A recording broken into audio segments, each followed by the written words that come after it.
Your 2 days minutes. of profiting I said 1 from to 2 minutes. destroying our lives are numbered. You're going to be asked to leave the auditorium. Security. This still brings us back to the fact that these people have got audacity.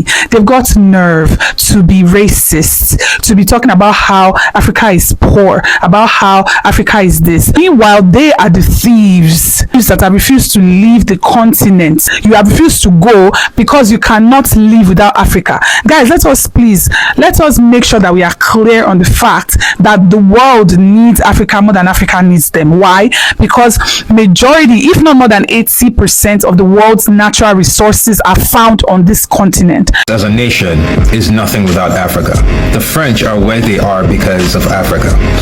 France as a country right now needs Africa to survive. If Africa right now cuts France off, within 3-4 years, the rest of Europe will be complaining about French people coming to their countries to look for work. Hey my lovelies, welcome back to my channel. So Shell, the British multinational oil and gas company, recently had their annual general meeting on Tuesday, that was 21st of May 2024 in London. Now, a Nigerian British activist by the name of Micheala, who is a climate justice activist, showed up at this meeting to call out the CEO of Shell for crimes they've committed and continue to commit in the Niger Delta region of Nigeria. Let's listen to the clip and then we'll come back. I said 1 to 2 minutes. Destroying our lives are numbered. You're going to be asked to leave the auditorium. Security. Leave it for a minute. On account of your fossil fuel production in the Niger Delta in Nigeria, the life expectancy there is currently only between 41 and 46 years of age. That's younger than most of the people in this room today.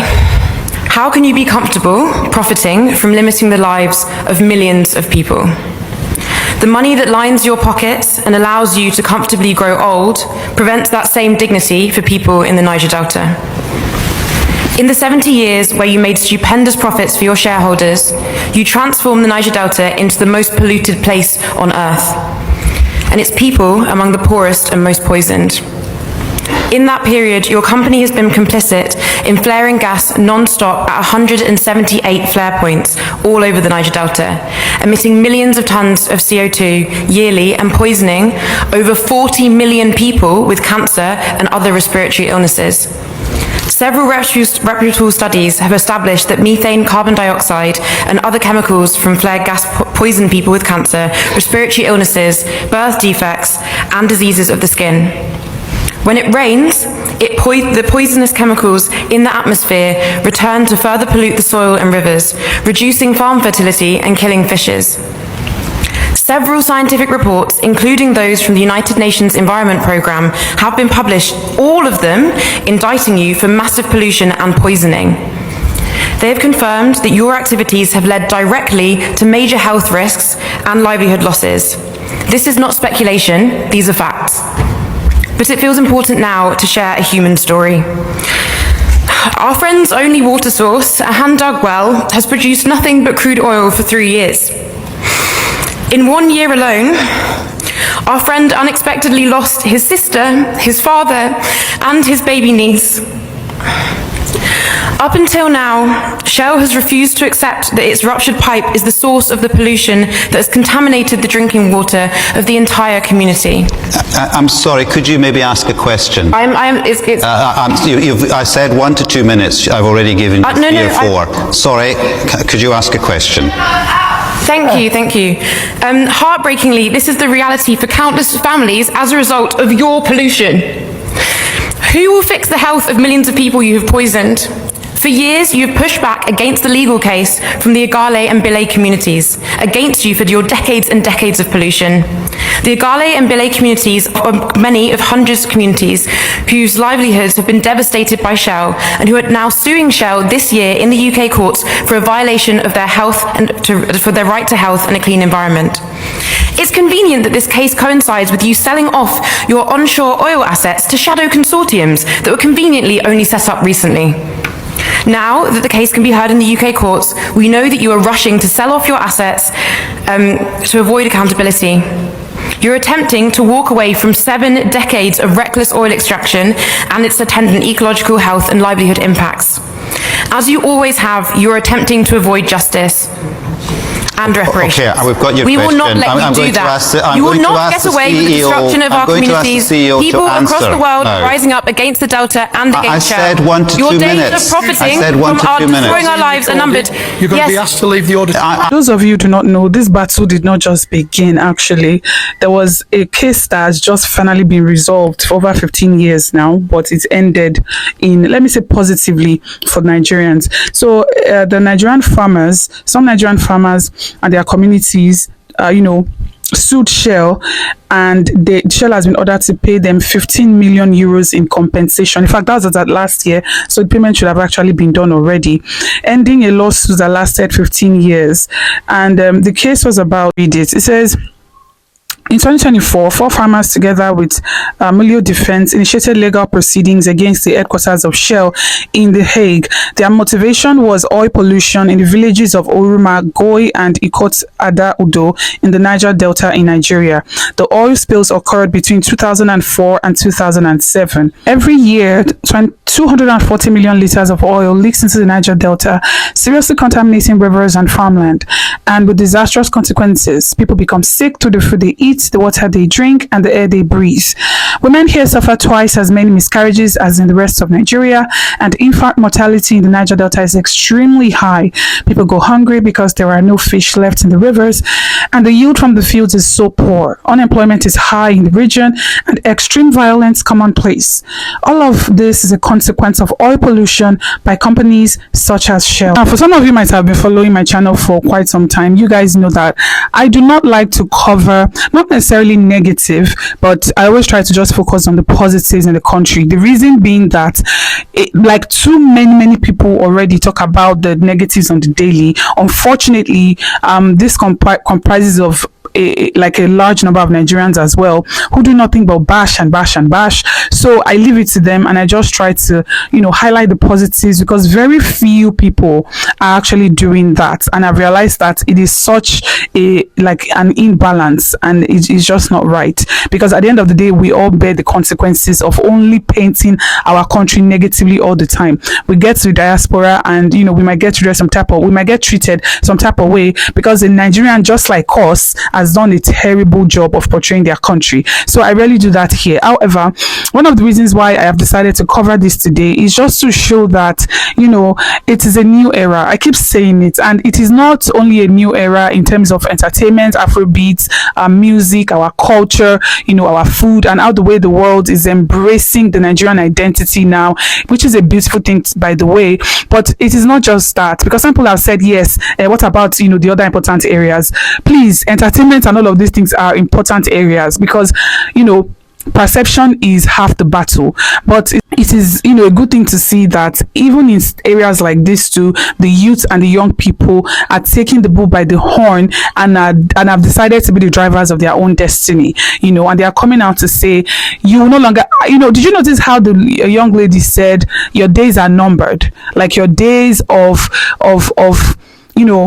polluting the air for your own benefits, polluting the communities in which these people do not even benefit, to enrich your own pocket and enrich your own country. Your days are numbered. And again, guys, this also still brings us back to I think my previous video talked about, which is the fact that these people have got audacity, they've got nerve to be racist, to be talking about how Africa is poor, about how Africa is this, about how Africa is uncivilized, Africa is this and that. Meanwhile, they are the thieves. They are the thieves that have refused to leave the continent. Africa is poor, Africa is this, but you have refused to leave the continent. The audacity to keep saying that Africa is this. Meanwhile, you are the ones here robbing the country of its resources. You have refused to go because you cannot live without Africa. Guys, let us make sure that we are clear on the fact that the world needs Africa more than Africa needs them. Why? Because majority, if not more than 80% of the world's natural resources are found on this continent, from fuel to all of the other components like sulfur and the rest, to cobalt, to different minerals. They are found on this continent, and so all of them have to be on this continent to mine, to dredge, to do whatever, to now ship it back to their own countries to develop their own countries. Look at France now. France is literally shaking in its boots, because if all of these countries like Senegal, Mali, and all of these countries decide to cut ties with France today, France is going to be in trouble. France is going to be in serious deep shit, because it needs the resources and minerals that comes from those countries to keep developing its countries. As a nation is nothing without Africa. The French are where they are because of Africa. France as a country right now needs Africa to survive. If Africa right now cuts France off, within 3-4 years, the rest of Europe will be complaining about French people coming to their countries to look for work because of how pathetic France is. So that's one. Two, very recently, a French general came out and said that France needs to get their weapons and go back and conquer African countries. The African countries, Senegal, Mali, Niger, the countries that France has needed to survive, French general has said they need to go to war, they need to go there and conquer them. And so it's unfortunate that, they keep talking about Africa this way when their economy, their very lives depend on this continent. Like, it's crazy. But anyways, I just want to say that it's a great thing to see the youth taking their destiny by the horn, because again, let's face it, the only reason why these people have been able to stay and continue to rob Nigeria blind and continue to rob the continent blind is because some of our leaders too have been complicit. Again, I try not to make my channel political, so I'm not going to talk more on that, but we know that one of the reasons why is because the government has continued to be complicit. They have decided to look the other way because their pockets is being enriched, which is a very, very unfortunate thing. The government in place does not have the best interests of the youth at heart, and that's why all of this has been happening. But again, like somebody said in the comments in one of my videos, the person said the Nigerian government is different from the Nigerian people, which is very true. We've had literally those that have been in power, those that have been in power before I was born, and that is why politically the landscape has remained the same. But we can see now that the youth have been taking the bull by the horn in changing the narrative through entertainment, but now they are also now taking steps to now change it in the political landscape, which will now make the change complete. It will be a gradual process, but to get there, in which the youth will finally be the ones to make the decisions that affects the country and affects the very lives of its citizens, and take it away from these people who have been the one ruling it since before my grandfather was born. I know that will happen sooner than later. I know for a fact that majority of Nigerians who want actual change for the country are sensible enough to be able to look beyond tribal differences. Majority of Nigerians who want actual change have enough sense, to know that we cannot be against ourselves. They have enough sense to know that the government cannot be against us, and then we again will be working against ourselves. The governments do not see tribes. They are working together for their common benefits in order to be able to enrich their pockets. They are not seeing who is from one tribe or not. When you see them sitting at the high table, they are all seated together to rob the country. And so the citizens cannot be foolish enough to be thinking of tribal differences. Rather, they know that the goal is, the way forward is to come together. So whenever I see some people, doing, I know that they are not the ones that will make the change in this country, because they are not there yet in terms of their sense or even power of reason. So again, I know that the landscape is changing, and it is definitely going to continue for the better. But please guys, I do not want too many debates in the comment section. Please, let's keep it civil, okay? And let's just appreciate the fact that youth are standing up, and this shows that there is hope for the country, and there is definitely hope for the continent. That is it for this video, guys. Thank you for watching. Do not forget to like the video, do not forget to subscribe to the channel, and I'll see you guys on the next one. Bye guys.